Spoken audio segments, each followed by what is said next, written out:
2 centuries and a few decades ago, American colonists gained independence from King George and the British.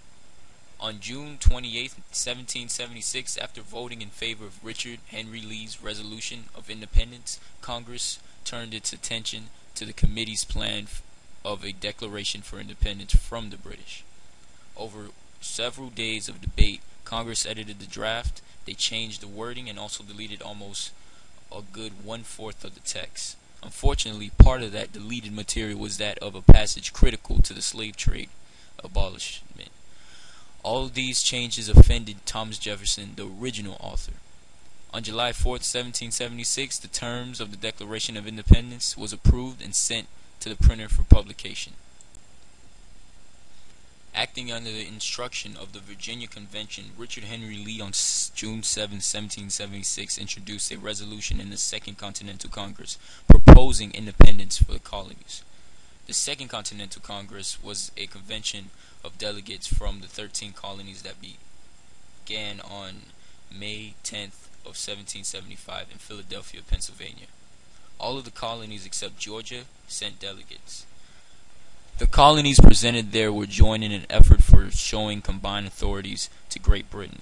Unfortunately, there were too many disagreements. Pennsylvania and New York sent delegates with firm instructions to seek a resolution with England. The other colonies' delegates were defensive of colonial rights and evenly divided between those who sought legislative equality and the more drastic members who were prepared for total separation.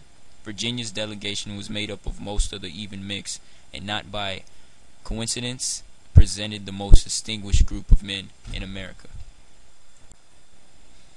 On June 11, 1776, the Congress appointed 3 concurrent committees in response to the Lee Resolution. One to draft the Declaration of Independence, a second to draw up a plan for forming foreign alliances, and a third to prepare and digest the form of a confederation. The objectives of the body were not entirely clear, but with such leadership was found a core set of tasks that was carried out.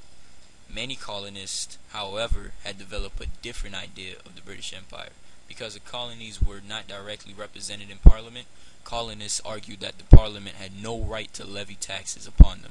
It was agreeable to all that the King and the Parliament must be made to understand the objectives of the colony. The body must do everything possible to spread the word not only to the population of America, but to the rest of the world. On Monday, July 1st, having nominated the draft of the Declaration, Congress resolved itself into a committee of the whole and resumed to debate on Lee's resolution of independence. Although one man, John Dixon, did make one last effort to delay the decision. He argued that Congress should not declare independence without first securing a foreign alliance and finalizing the Articles of Confederation.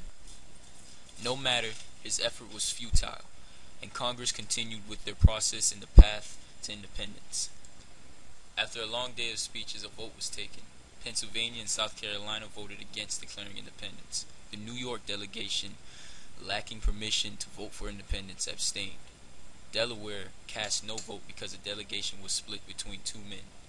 One of the men was Tom McKean, who voted yes, and the other, George Read, who voted no.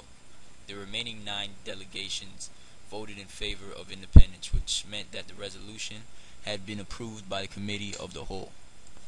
The next step was for the resolution to be voted upon by the Congress itself. Edward Rutledge of South Carolina, who was opposed to Lee's resolution but eager of agreement, moved that the vote be postponed until the following day. The resolution of independence had been adopted with 12 affirmation votes and 1 abstention. With this, the colonies had officially severed political ties with Great Britain. John Adams predicted that July 2nd would become a great American holiday. He thought that the vote for independence would then be celebrated. He was right about what would take place on that historical date, but he did not anticipate that Americans, including himself, would instead celebrate Independence Day on the date of the announcement of the finalization. Happy Independence, America. They finally got it done on July 4th, 1776.